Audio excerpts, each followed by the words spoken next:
is your post on February 18th, 2022, bemoaning the lifting of mask requirements for children under the age of 5, who I might just ask all of the data has said is extremely harmful to children, these mask requirements. We'll leave that aside for now. Is that a post about your dog or sports teams? Yes or no? My social media is in my personal capacity, Senator. Yes or no, your public posts on Twitter?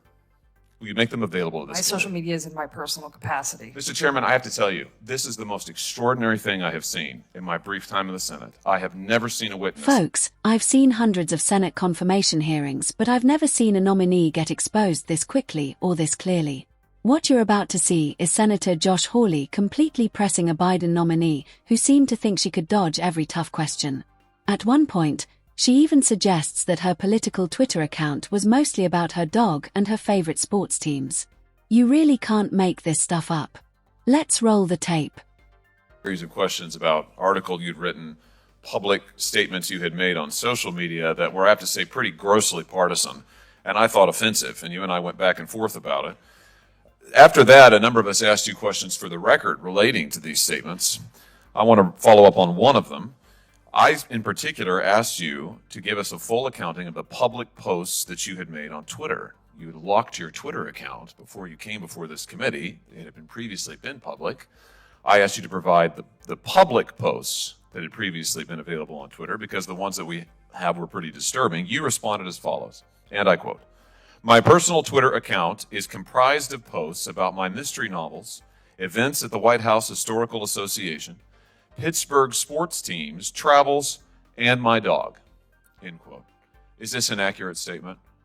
Yes, Senator. I just remind you you're under oath. Is this an accurate statement? Yes, Senator. Well, let's talk a little bit about your Twitter posts then that I was asking you about.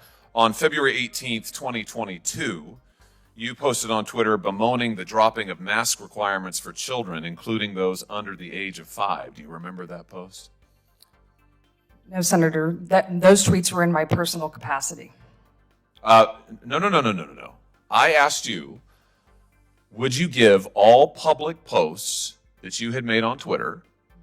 You said no, effectively, and you said that your Twitter posts consisted of mystery novels, events at the White House Historical Association, Pittsburgh sports teams, travels, and my dog. And you just told me now under oath that you stood by that. So now let's talk about your Twitter posts.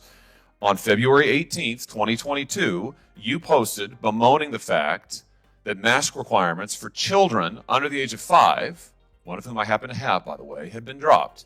Is that a post about your dog or sports teams? My social media is in my personal capacity, Answer Senator. my question, please, because you've testified under oath that you only posted about your dog and sports teams and novels, and you also said you wouldn't give this committee any of your public posts. So, is your post on February 18th, 2022, bemoaning the lifting of mask requirements for children under the age of 5, who I might just ask all of the data has said is extremely harmful to children, these mask requirements? We'll leave that aside for now. Is that a post about your dog or sports teams? Yes or no? My social media is in my personal capacity, Senator. Yes or no, Ms. Shogan, you are under oath before this committee, and I have to say, you have placed this issue squarely in record by repeatedly refusing to answer. Yes or no?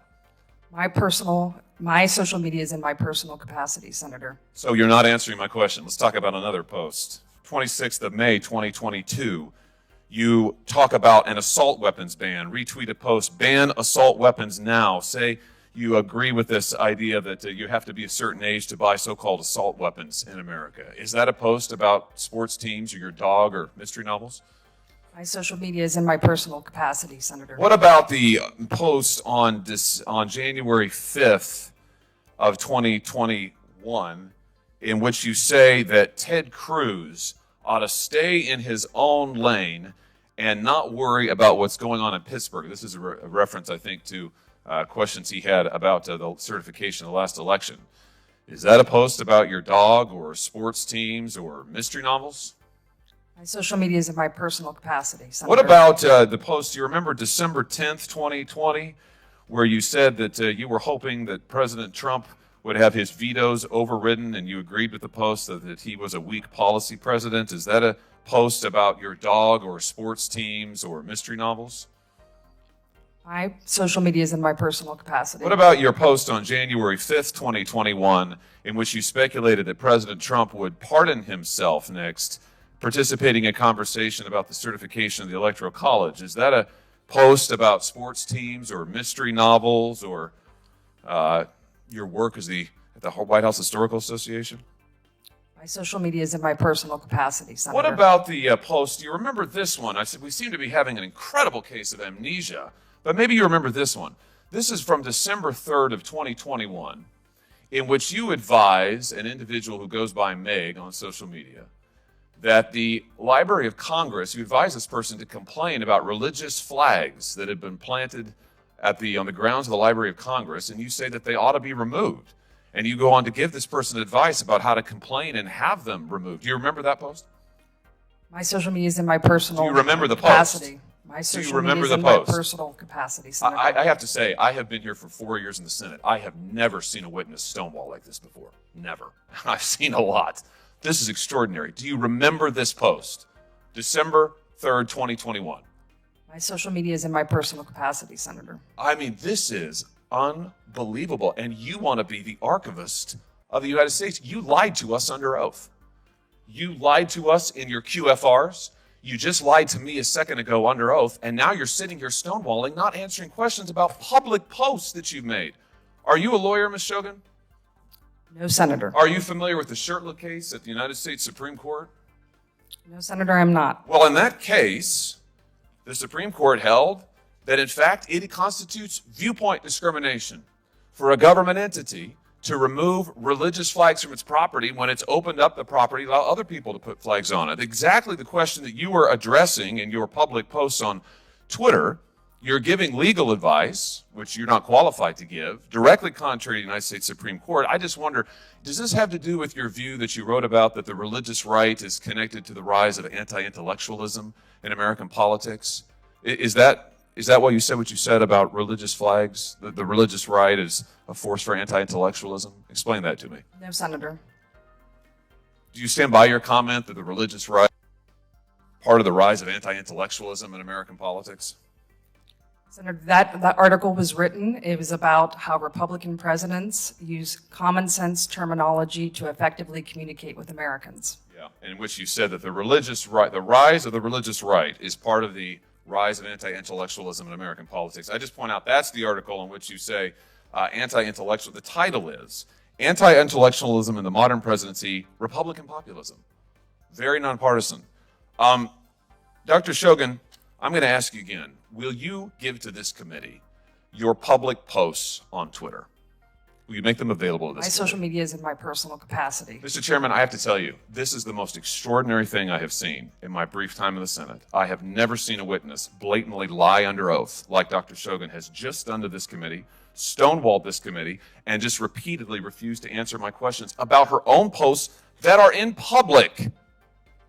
For these reasons, I will oppose your nomination, and I strongly, strongly urge this committee to take action on this and force this witness to Here's what made own up the to the fact- exchange so striking.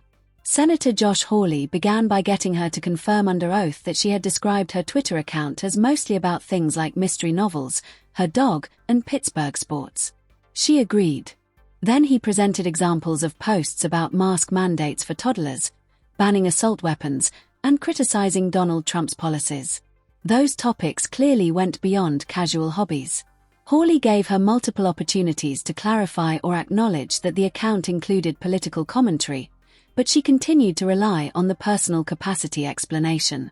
That's what made the moment tense, because the issue wasn't just the tweets themselves, but whether her earlier characterization was accurate. One particularly pointed exchange involved a tweet where she appeared to advise someone about removing religious flags from the Library of Congress. Hawley referenced a Supreme Court case concerning religious expression and asked whether she was familiar with it. She didn't seem prepared to address it. Given that the role in question involved serving as archivist of the United States, Hawley argued that understanding constitutional boundaries around speech and religion is essential.